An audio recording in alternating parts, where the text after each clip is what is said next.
command of the Deputy Adjutant General of the Army, Major Humphrey Chukwuka, burst into our home, shut the door down, and abducted my father.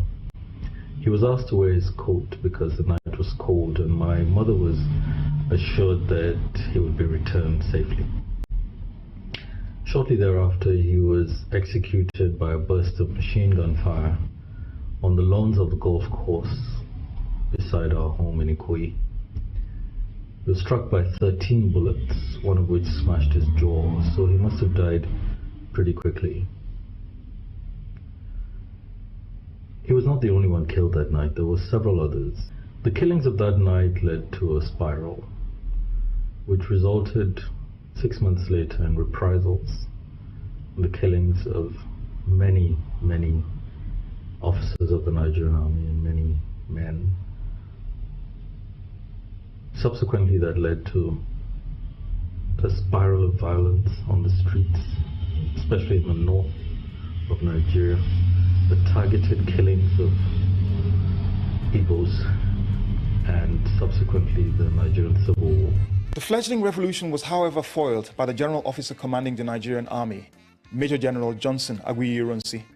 In a twist of circumstances that remained contentious, Major General Ironsi assumed the headship of government with the consent of Dr. Abyssinia Nwafọ-Orizu, the President of the Senate, and acting President in the absence of the substantive Dr. Nnamdi Azikiwe, who was on an extended vacation at this time.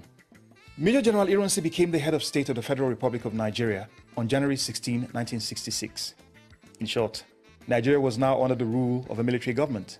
From inception, the Ironsi administration proposed a unitary government, which was put into effect on the 24th of May 1966 by the Unification Decree No. 34 of 1966. This met strong disapproval from opinion leaders in the northern region, who also complained about the perceived delay in the prosecution of the January 15 coup plotters, who by now had been accused of promoting an Igbo coup. There were soon to be reactions in the north. 28th May 1966. In the aftermath of the promulgation of Decree 34, widespread violence explodes in northern Nigeria, with several hundred persons of Eastern Nigerian origin killed or maimed. One of the direct triggers of this violence is said to be alleged taunts by a few Igbo indigents, referencing the death of the Sadana of Sokoto using a popular song, Ewune Bakwa, by the Calabari High Life musician Rex Lawson.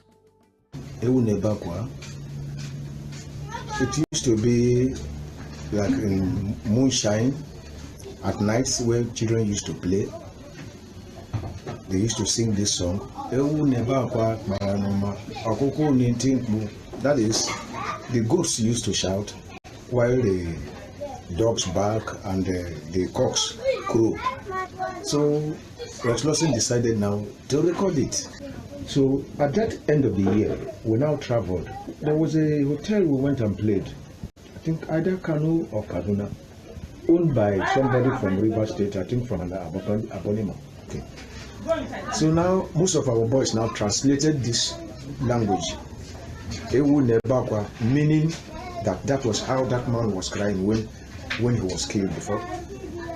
He was crying before he died. They assassinated him quite alright, but the band never thought of such. We only recorded a night play, something that children used to use. But most of our people translated it that was how that man was crying. So we were on the stage playing. So suddenly we saw some crowd, like those, most of them who have paid their ticket. They were just trying to bring out some kind of annoyance, and this group facing this group.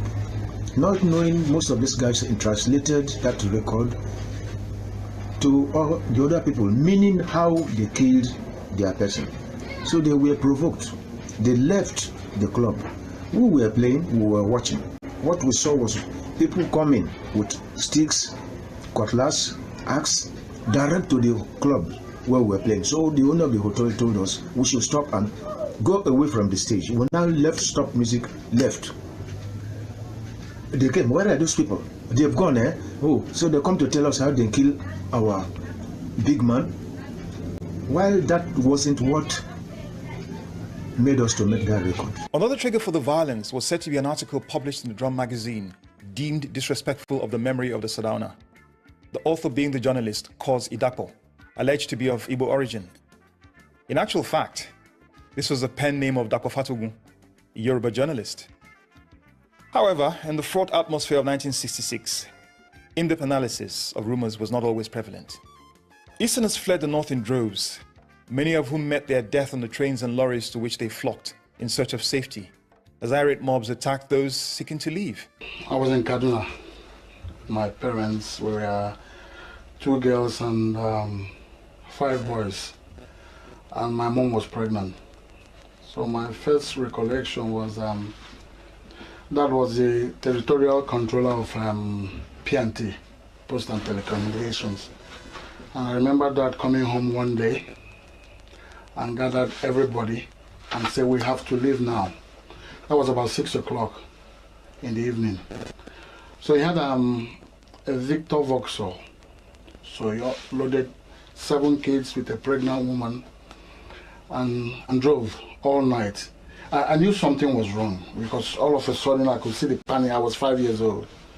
I could see the panic, and we drove all the way until we got to Benin in the night. When the rumblings had started, I was working in Ibadan. So it wasn't very comfortable because at that time, anybody from the East, not really Igbo, anybody from the East was a target, sort of. Something my mom mentioned that remained with her for a long time was the injured and people and fatalities who were airlifted from, I think, from Kano Airport to Enugu in 1967, just before the war actually started. Lots of pregnant women, lots of people with their ears ripped off, the fetus ripped out of their stomach and left to die. She never quite forgot seeing these people in this condition, because she was among the set of nurses who were sent to the airport to receive these individuals. Most of them did not make it, but the few that did make it, they had lost almost all parts of their bodies. She never quite stopped talking about it, in particular the pregnant women whose stomachs were ripped into two with knives in Kano. I don't quite remember the exact year, but that was the year the war actually started. And the climax for me was when 30,000 Easterners who were trying to get home from the north were knifed and killed at Kano Airport. When that happened, I felt this was not the Nigeria I knew. 29th July 1966, a mutiny led by military officers of northern origin takes place at the Abeokuta Army Barracks, and several Igbo officers are killed. The violence spreads to Lagos, especially at the Ikeja Barracks, and later to Kaduna, where several more officers are captured and killed. The coup of 1966, January 66, which led to all these developments, well, it didn't start it, but the problems in the West was given as an excuse for the coup of 1966, January 66. The young boys, young Turks, if you like, who did that coup, thought it was a simple plan, just kill a few people and Nigeria would change. But that sowed the seeds of the second coup in July, and sowed the seeds of the problems we're having today, an imbalance of the country and so on. Major General Irunsi, who had been at Ibadan as a guest of the governor of the Western region, Colonel Adekunle Faji, was kidnapped alongside his host and eventually killed. 1st August 1966. The regime of Major General Aguiyi Ironsi is confirmed as overthrown. A 31-year-old Lieutenant Colonel, Yakubu Gowon, the most senior surviving army officer from northern Nigeria, is announced as head of state. Over 50,000 Easterners were confirmed as killed in the violence. In response, on the 2nd of August, Lieutenant Colonel Emeka Odumegwu Ojukwu, military governor of the Eastern region, challenged the authority of the new head of state, stating that the office of the commander-in-chief was not vacant, as Irunsi and Fajiri's bodies had not yet been found. He argued that Brigadier Babafemi Ogundipe as the next most senior officer ought to succeed the missing Ironsi. A political impasse now ensued. 3rd August 1966. Chief Obafemi Awolowo is released from a 4-year detention. A New York Times report reveals his release had been signed days earlier by Major General Ironsi. However, the Gowon regime finalizes this process by issuing an official pardon. 2 attempts are made at resolution of the crisis. The first is a constitutional conference convened by the federal government in August 1966 at Lagos. The Eastern Nigerian delegation fails to attend in full complement as a result of security concern.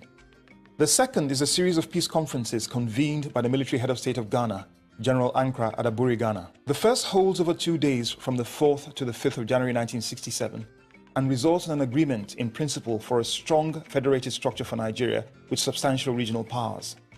While both parties hailed the event as a success immediately afterwards, the Nigerian government reviewed its position on the terms agreed after consultation with senior civil servants, and the tensions re-emerged. As this crisis rose to a flashpoint, was that I wished that the problems we had in those days were being handled by politicians.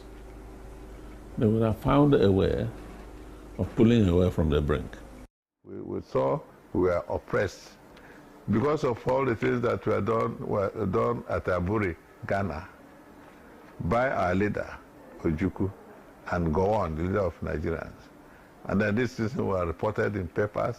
We saw that each time a man considered everything humanly possible, then Gowon would accept there. On coming back to Nigeria, the advisors will say, no, go on with killing. Said, okay, if it comes to killing, there's no point remaining alive and taking insults from people who are both offended. The federal government announces the death of Major General Ironsi and Colonel Adekunle Fajuyi on the 13th of January 1967, 6 months after their assassination. Both are buried a week after on the 20th of January 1967. On 17th March, the federal government announces the enactment of a decree providing for substantial regional autonomy, however retaining the central government's right to impose a state of emergency. This is rejected by the East as vague and resembling the scenario deployed in the Western region in the First Republic.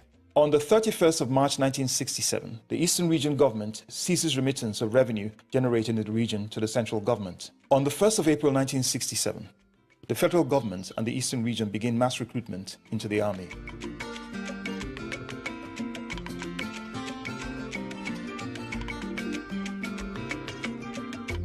For us, the thing to do was merely discuss. And I was working in radio and television, and I tried to use that facility to see what could be salvaged of what was Nigeria. Because we totally believed that our Nigerianness was being lost. In fact, things got so bad that people like me decided to go into the military. Oh, yes.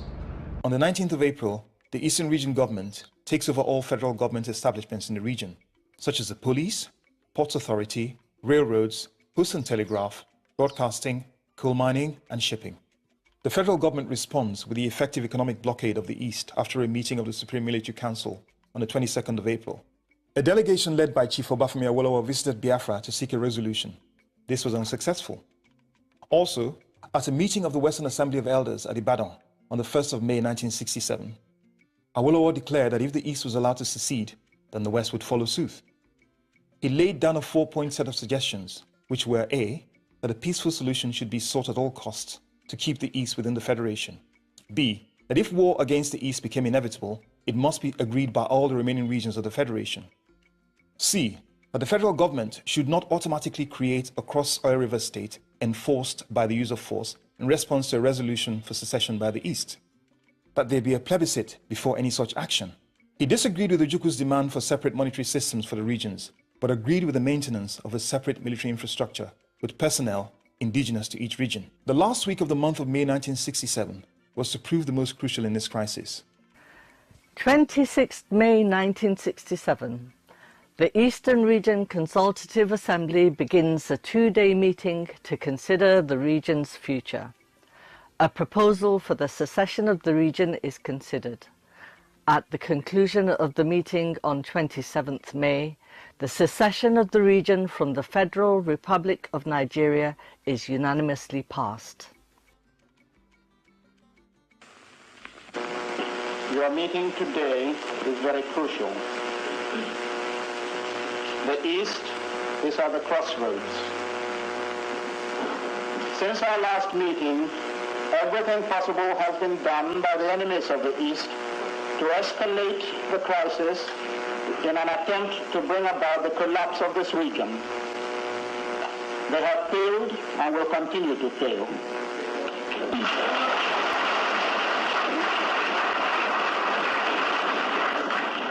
When things like that happen, the quality of the informal consultations before that massive congregation is important. Those who create the atmosphere that will lead to the decision that the leadership wants is what will happen. But if you had cut off most people and did not consult them, then what you are likely to have then is a tunnel view of events. And most sensible people will come into a place like that, either keep silent or just say go ahead, because they don't have enough background to give an analytical disquisition of the situation. And that's what happened. I was there, but there was no discussion. Proposals were made and we said, okay. 27th May 1967. The federal government promulgates the States Creation and Transitional Provisions Decree, creating 12 states from the existing 4 regions. The Eastern Division is divided into 3 states: the Central Eastern State, River State, and Southeastern State. On the 30th of May 1967, the government of the Eastern Region, led by Lieutenant Colonel Ojukwu, declares the formation of a sovereign nation, the Republic of Biafra, a name suggested by Chief, later Amanyanabo, Frank Opigo, an Ijaw bureaucrat in the former Eastern Region. So when we heard it, we were all shocked. But I had a taste of it, a little taste of it at Elelanwa, when the so-called Biafrans asked us to stop school, and we didn't stop school. So they invaded our school. We locked all the doors and the windows and everywhere, and they were hitting at the doors and windows, asking us to force the windows open, but we did not. All our teachers were white, and they said, please, let there be no war. You have not experienced war. We have seen war. War is not a good thing. When it was finally declared, I noticed the jubilation around me, and it became infectious. At some stage, I was infected with the jubilation. I still had my reservations, I must say. And what I would have liked was an easy, quick resolution of the conflict. But it didn't happen. It didn't happen. When I first realized just how serious it was one day my sister and I were looking out of the window, and all of a sudden we saw this. It looked like thousands. Anyway, it couldn't have been thousands, but it was a troop of soldiers, army officers mainly, I believe, that were walking past or marching past the house. And it suddenly hit us that this thing is actually coming to us now. I was young in my age, but in many ways I was worried.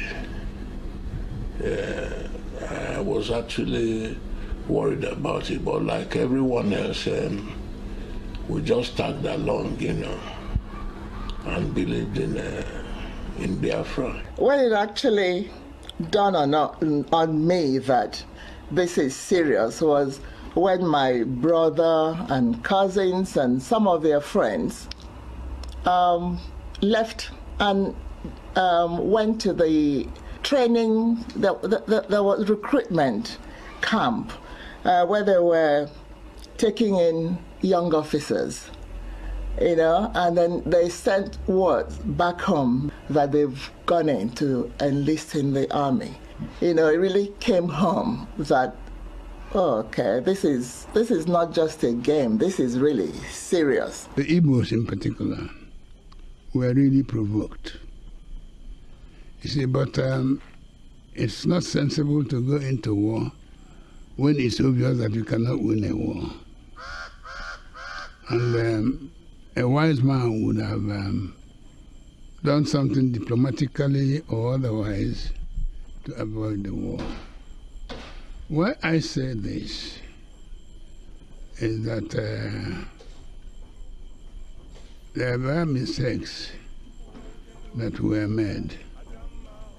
On the 31st of May 1967, Lieutenant Colonel Gowon announces that the federal government shall crush the rebellion in the East. The new nation soon established strong systems of state and governance. A legislative and executive system was in full effect upon the declaration of state. Biafra inherited the old Eastern Region civil service, a ruthlessly efficient administrative machinery mined by a cadre of highly competent, experienced, and motivated manpower. Well, the amazing thing was how everywhere that we moved to, or Biafrans moved to, they would immediately set up a sort of government, and all the arms of government would start operating. So immediately, within a couple of weeks, the High Court was up and running. My father was in the court. And you would not believe that there were court sessions. People were being tried, and lawyers were in court arguing cases and so on. Absolutely extraordinary example of the resiliency of a people, but at the same time their ability to create a measure of normality in the midst of this absolute trauma and chaos. Both parties now prepared for war. The federal government's recruitment exercise bolstered the army from its then personnel count of 12,000 to a peak number of 200,000. Biafra found no shortage of willing recruits to add to the 10,000 troops they had at the time, and a steady stream of able-bodied men and women inundated recruitment centers, increasing to over 100,000 recruits. I always wanted to be a soldier, and my father didn't like it. So in BMGS, we already had the Nigerian Cadet Force, so I joined early. So we already had basic military training, especially in drills and weapons training. So when the war started, they asked everybody to go home. And when we went home, all I ever did was how I'm going to join the Biafra Army.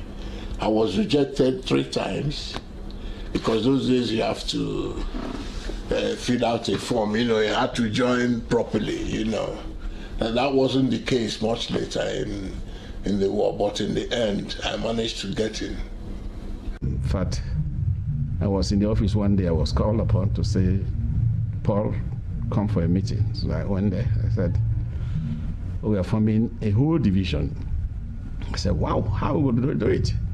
A division, by that formation those days, had 4 brigades, and then each brigade had 4 battalions, and each battalion has minimum of 700. So where are you going to get the troops from? However, as a soldier, I obeyed the last order, so I was asked to form 81 battalion. That 81 battalion, I was given only 7 NCOs. I was the only trained officer. Then I was given about 11 other people, other ranks. But I was given a free hand to go to the street and capture soldiers who are loafing about. And then also to go to a door garage, to go to the prison, the Ikoyi prison, and then to recruit. And then I think those people who were on the dying list and very long, they were happy to join the army. My very good friend in Enugu joined the army when we were in Enugu. And we thought the war was like a James Bond film. You go there, you shoot, you're killed, you come back tomorrow and fight again.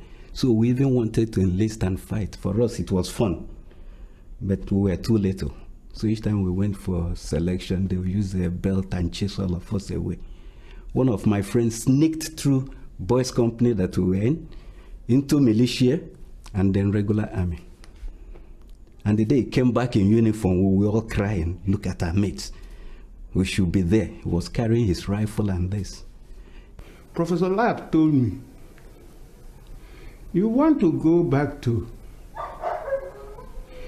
Nigeria, they will waste you.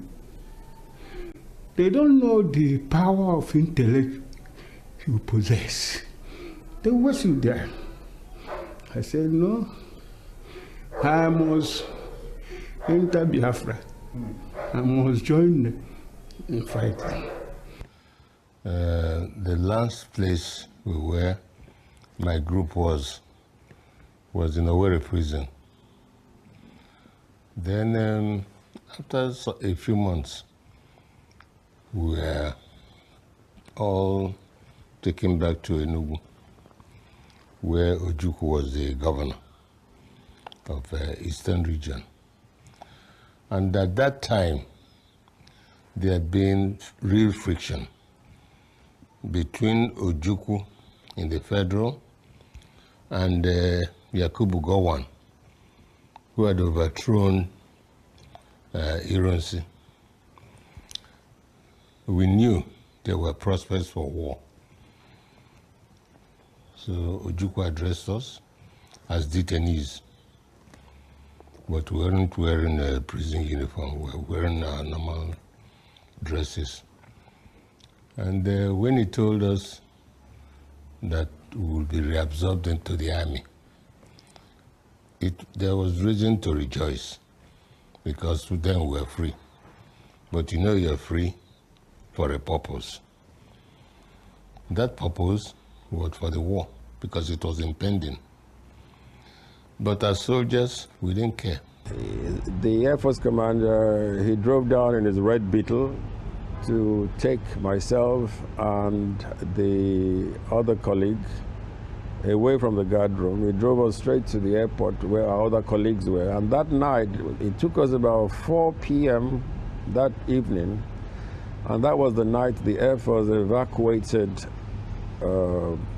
movement from Enugu, out of Enugu. And before the declaration, we were prepared for it, being already given the training as civil defenders and members of infantry of the Biafran. At my age and my understanding at that time, I was feeling very much aggrieved against the oppression meted out to my people. And that was why I went into the infantry, prepared for the declaration. On July 6th, I was at Enugu campus, being ready to be deployed to any place of need that time. Thereafter, instead of deploying me to the war sector, I was deployed to Iwolo to train more soldiers. From there, I entered Biafran Air Force, So I was in the Biafran Air Force till the war ended. 4th July 1967, a device planted by suspected Biafran insurgents explodes near the police headquarters of Alinde, Lagos, claiming 4 lives. 6th July 1967, Lieutenant Colonel Gowon orders 2 brigades amassed at Biafran's northern borders to advance and recapture the territory. Gunfire is exchanged at Gakem, near Obudu. People were so pumped up about it, You must have had stories of people who came to Nsukka when Nsukka was going to fall. People who came with their machetes and their juju and everything ready to fight. The Nigerian 1st Infantry Division, led by Colonel Mohammed Shua, makes swift advances into Biafran territory. Biafran troops mount initial strong resistance, However, by 14th July, Obudu and Nsukka fall. Enugu, the capital, is threatened. Sambola mama takumanem. Sambola mama takumanem. Oke chukunyere mi wanem je. Ihe mano kaya je chumanem. Amuko ukwala wanem je. Sambola. When my people at the Nsukka sector were overrun by federal troops, I didn't consider it very necessary fighting down the center of Biafra where my people were exposed. So I had to go back and join BOF, Biafran Association of Freedom Fighters, and went back to fight along borders. 3 casualties of the battle for Nsukka were Major Chukwuma, Kaduna Nzogwu, Tom Bigger, Lieutenant Colonel Ojuku's half-brother, both killed on the 1st of August 1967, and the legendary poet, Christopher Okibo. 19th of July 1967, petrol tanker explodes outside the Casino Cinema Yaba, Lagos, resulting in 6 deaths and 64 injuries. 9th August 1967, Biafran troops, led by Lieutenant Colonel Victor Banjo, enter into the Midwest region. Banjo delivered a broadcast on the 15th of August 1967, announcing the liberation of the Midwest and the formation of an interim administration in the state, independent of Nigeria and Biafra. I was conscripted. I was written to and ordered to report at the Biafran military brigade at Benin. I went and thereafter entered into all these adventures. After we were driven from Benin, we went to Agbo. So they played the trick by capturing, by coming to Midwest and calling it, so they succeeded. The Midwest offensive had Lagos as its ultimate objective, and Biafran troops advanced as far as Ore in the western state on the 20th of August, capturing the important linear town. Bitter fighting ensued at Ore and Okitipupa of such intensity that the battle entered the popular Yoruba lexicon with the words Ija Ore Uliku, the Battle of Ore was ferocious. The next set of events were to surprise military planners at Enugu. Colonel Banjo abruptly ordered the withdrawal of his troops from Ore back across the river Niger to Onitsha on the 31st of August 1967. In the interim, the Nigerian 2nd Infantry Division, led by Colonel Murtala Mohammed, entered the Midwest via Auchi and advanced towards Benin, which was recaptured on the 20th of September. The Biafran appointed administrator of the Midwest, Colonel Albert Okonkwo, fled with his staff and crossed the river Niger barely 7 days after his appointment on the 13th of August.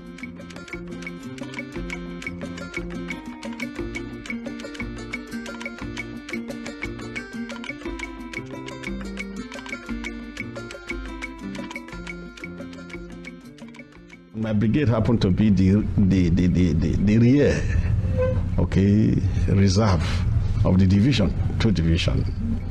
And then later on, when Lekot was wounded at Sabugdaura, I took over from Lekot. The retreat aside, Banjo returned to Biafra and faced a hostile reception from Biafran High Command, resulting from findings of the investigation that he and 3 other alleged accomplices, namely Major Emmanuel Ifajuna, Major Philip Alale, and Sam Abam, were part of a conspiracy to commit treason against the Ojukwu regime. They were tried by a special tribunal headed by Justice Nkemena, found guilty and sentenced to death on the 30th of September. Their executions were announced on the 1st of October 1967. I was living in a block of flats, government quarters at Enugu. One day, some soldiers brought one man and gave him one of the empty flats above us. After a couple of days later, people say, oh, that is Banjo, that he was released from prison and brought here. They've given him a house. After the second coup, after a while, we noticed that he used to go out. They'll bring a helicopter, and he'd go and enter the helicopter, go in the morning, come back late at night. Then people said, the soldiers there complaining him, said that they were going to the war front. So one day I purposely came out and greeted him on the steps. We greeted each other. I said, you have been very busy. He said, yes. So, then thereafter, occasionally we meet, we greet on the steps. Afterwards, I started asking him, why did you go every day? He said that he was going to the war front in Ogoja side, that he tried to help Ojukwu because he didn't have many experienced officers. Thereafter, he was going to the Nsukka front. He said that the Nsukka front was weak and he used to go and help with Ojukwu's permission.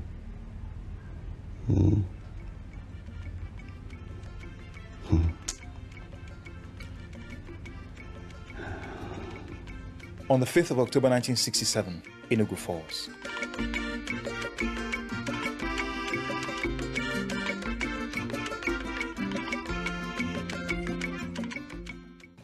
I was at the hilltop training the artillerymen. But because this came so suddenly and we didn't have our artillery guns that were ordered, they didn't arrive yet. That time Port Harcourt seaport was still open to Biafra. So it was decided that we will revert to the infantry, pick up small arms, and we went to Nsukka front to fight as infantry. So it was at Nsukka front in Enugu Ezike, Obulafo, and those areas that I sustained my wound. And when I got this injury, I was hospitalized. And while in hospital, Park Lane Hospital, I was following the war. And so when Enugu was sacked, that is, we lost Enugu, I was moved as a patient from Enugu down to Okigwe. I spent about 2 nights in the military intelligence office. Then I was made to make a statement to account for my movement from when I returned from Germany till that particular time. Now, in between that period, while waiting for Enugu to set up, some of my colleagues were at the Benin Air Base, and I had gone to visit them. Now, typical military intelligence way of working, I was accused of going to spy on the people in Benin so I can come and report to the people in Biafra. And I said, no, that was not the idea, but you know, with the military intelligence, that's the way they work. Anyway, from there I was now transferred from the military intelligence office to the 2nd Battalion Guard Room, where I spent 6 months. And by that time the war started. And I was in detention when the war started. If Enugu had not fallen, I don't know what would have happened. And I decided to go to Enugu. So Afia to Enugu. When I got and disembarked, that was when they were shelling Enugu. Just I entered the flat when a friend, Chalu Dezwe, said I should come and join them in that block of flat. When they dropped my suitcase and see people running everywhere.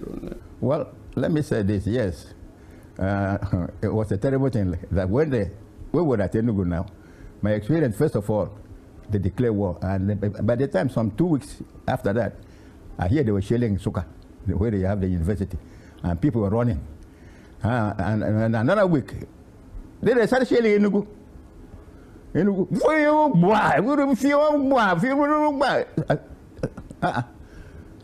We have to now pack. You have no choice but to pack with your family and start running to where the shelling was not coming, and they definitely run to your home. And my car could not contain much. As much my car contained with the human being and this thing, I just have to carry it. We have to run now to our village, which is at Ibere, in the local government, as I said already. So when we ran, you know, it was a terrible experience. Running away with your family and all that, you know, with shelling. And you could see as I was saying, some people were in front of you, they got the shelling and they died with the car and all that, you know, that kind of thing. It was a terrible experience. But nevertheless, it did happen, and we started moving. We left Enugu, moved to our village, leaving property everywhere in my house. So after 1 week, we have to manage again to sneak in with some friends with my car to see if I can collect more of some of the properties. Reaching Enugu, Enugu was almost a ghost town because shelling was still landing everywhere. Thank God, nothing happened to us. We managed to carry a few things and escape, and it didn't come back. We lost so many of my properties in Enugu. It was a terrible experience.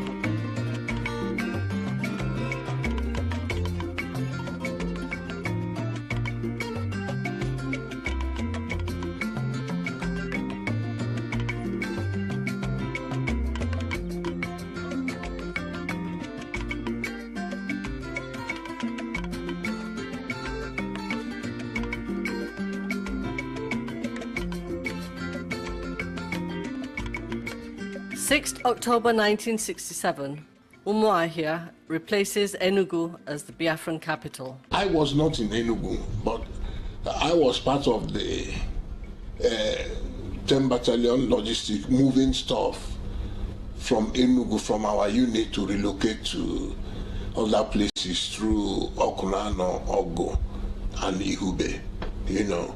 So we were just moving stuff. It was shelling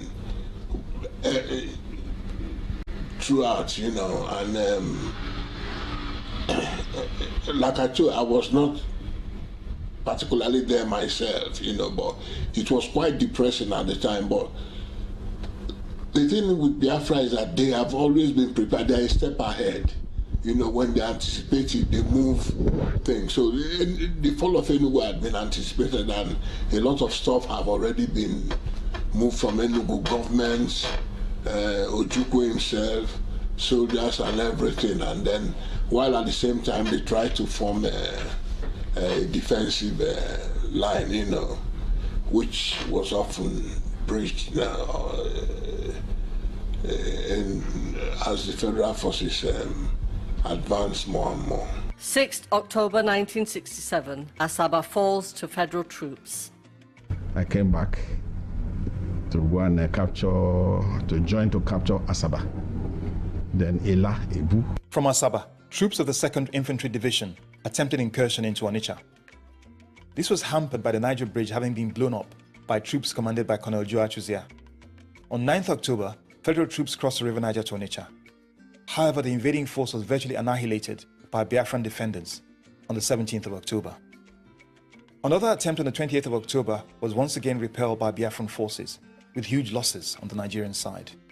I was given boat to prepare to go from Ilushin to go and capture the Onitsha River, or the Onitsha Bridge, and then secure the bridge for 2 div to come across to Onitsha. I think, thanks to God, the God didn't allow me to do it. Otherwise, I would not be here discussing with you today. Because 2 div themselves, they were not sure of when they were going to capture. Okay, and then both sides of the river, right away from Ilushi to Onitsha, were open land, creeks occupied by the Igbos. So it could have been a suicide mission. Luckily, it was called off. Prior to this, however, one of the worst tragedies of the war had occurred at Asaba and environs on its capture by federal troops. After the occupation of Asaba, they had embarked on an orgy of cold-blooded murder, with unarmed civilian residents of the town shot dead in large numbers. The sheer scale of the violence is to an extent encapsulated in this excerpt from the book, Asaba Massacre, Trauma, Memory and the Nigerian Civil War by Liz Bird and Fraser Ottanelli. Several hundred people were executed in groups all over town. Males who had been singled out were either shot on the spot or taken to the police station, the High Court on Oppanam Road, the soccer field, or the riverbank where they were executed. Witnesses remember seeing the streets littered with corpses. In a desperate attempt to placate the soldiers, the Asaba community, led by the Asaba of Asaba, decided to give the soldiers a gift of £50 and woven cloth, which was initially received. However, when 2 lots of emissaries with the same gifts failed to return, the signs of the danger were clear. In deeper desperation, the community decided to gather on October 7th in a reception for the federal troops on some show of solidarity. On the appointed day, almost 4,000 residents of Asaba gathered in the town center for the reception. However, hundreds of them were shot dead, firstly with rifles, then with machine guns. The killings continued for several days. By the time the soldiers finally grew wary of the violence, about 6,000 residents of Asaba had been killed.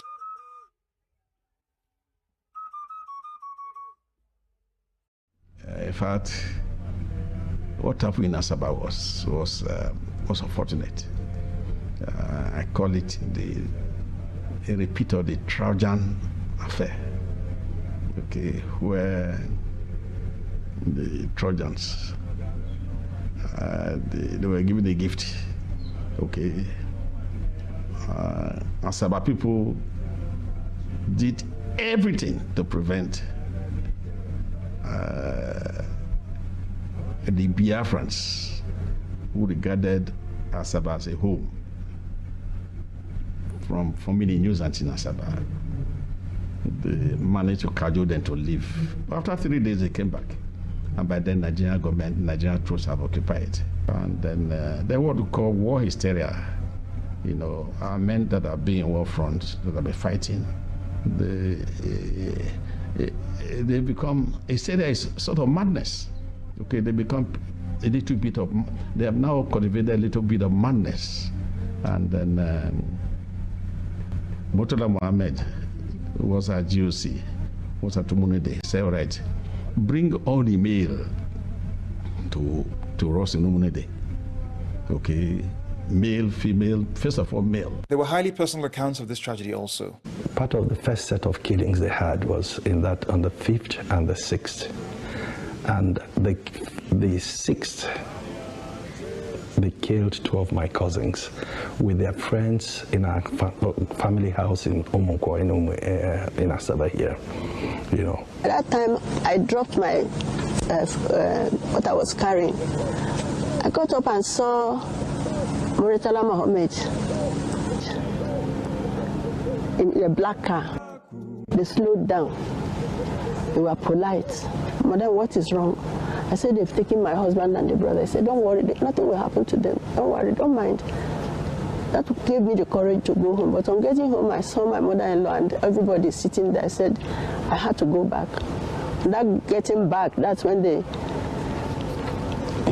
were picking people to kill. Not women, no, men were picking people to kill until we got to the police station. At that time, my husband and the brother had been killed, one on top of the other. I can't tell you I saw them being killed, but they had been shot. A few minutes after, I held the soldier I saw there. The next thing he did was to hit me in the chest with the both of the gun. My people were around, so a lot of people came. They brought a lot of people from here and there in the village. They were telling me, don't go, don't try it, don't leave them, leave them. So I went back home. I went home to tell them that Eddie and Diokwa had been killed. The Anyoma people are the ones who bore the greater brunt of the Civil War. The Anyoma people lived in the bush, in their own bush, and every day or every other day there would be an attack from federal troops who literally owned the towns. Some of the older people refused to run into the bush. One such was my grandfather. My grandfather was a World War II veteran who had been a coal miner in Enugu and all of that.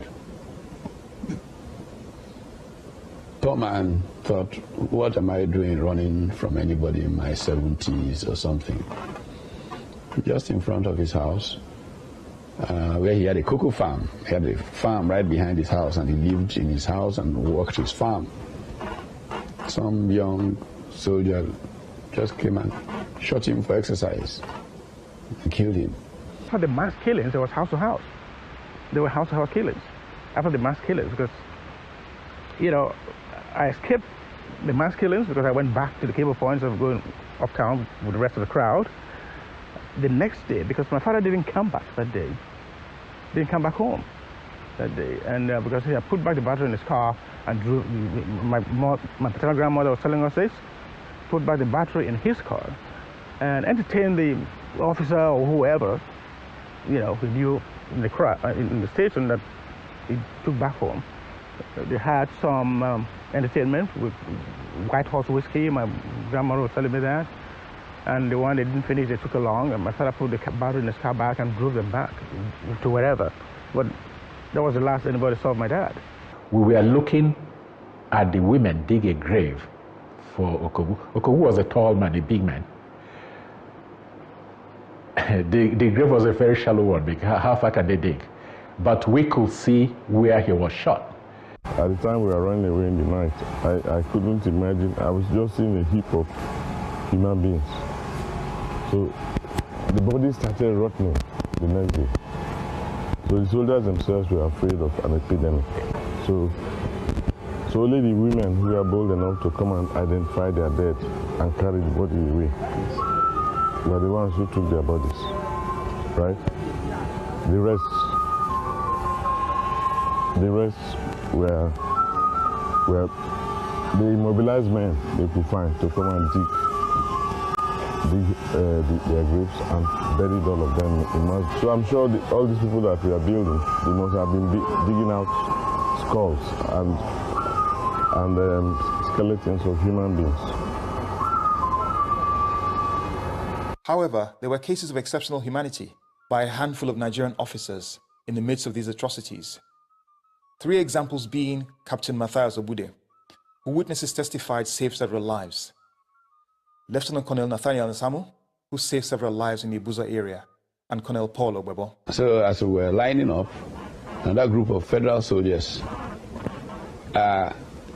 suddenly drove up to the scene and said to the group that were trying to line us up, "What are you doing? What are you doing? What are you doing?" So the other group, you know, kind of about powered the ones that said to us to line up. And the commanding officer of the battalion there, Lieutenant Colonel Nathaniel Nsamu, then came up on the scene and, you know, actually ordered the arrest of the officer who kept saying to us, "Where is the rest of the rebels? Tell me now or I shoot you. Where is the rest of the rebels? You men, line there, line there. Where is the rest of the rebels?" With Colonel Nsamu's arrival on the scene, we moved to the refugee camp at St. Patrick's and Saba. Some pressmen came here, and when they read to me what the American government wrote to me, because they said after every 40 years, they have to decipher their secret document. When they were writing on me, I didn't believe I was the one they were writing on. Okay, father started sharing tears. Okay,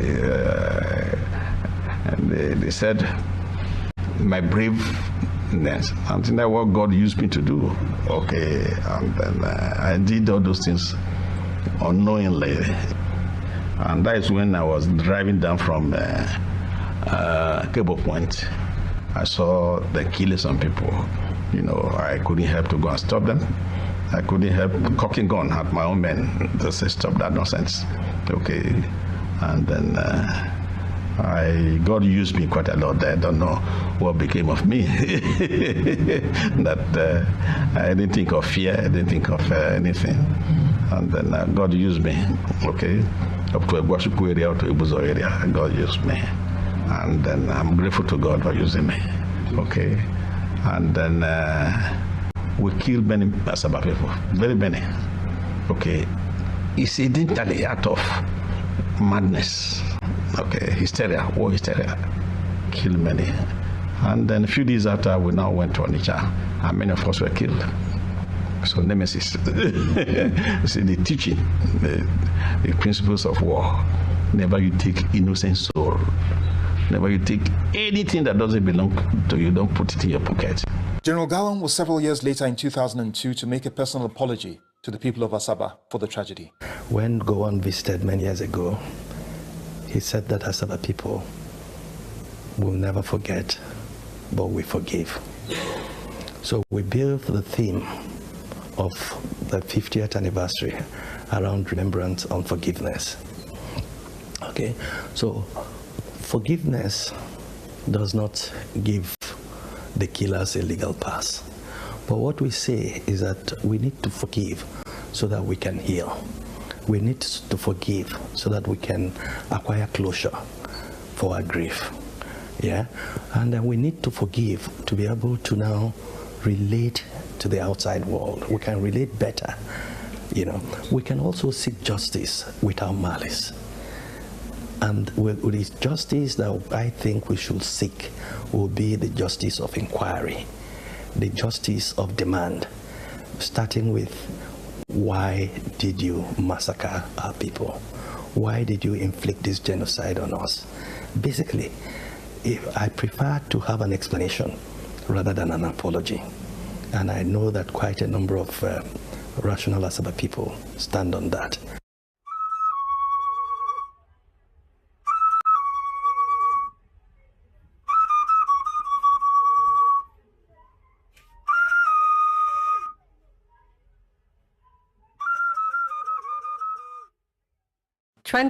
October 1967, Ukwabi Asika, a lecturer in political science at the University of Ibadan, is appointed administrator of the liberated areas of the East Central State.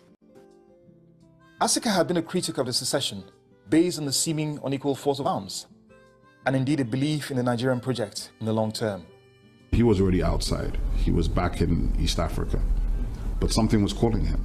So he wrote a letter to Ibadan and asked the Vice Chancellor whether he still had a job.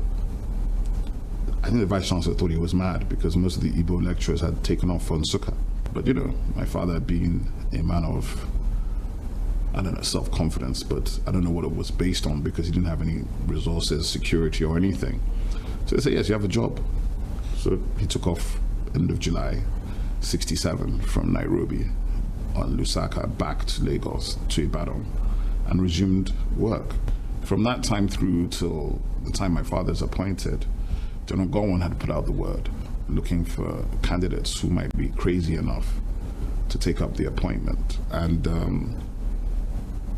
then Colonel Obasanjo, or Lieutenant Colonel Obasanjo, had also put out, word for him. And late Professor Adebayo Adedeji, who later ended up at the United Nations and was an eminent professor of history at Ibadan, told Obasanjo that, well, there's this crazy Igbo guy in the university who just came back from East Africa, and he's a Nigerian, he really believes in Nigeria.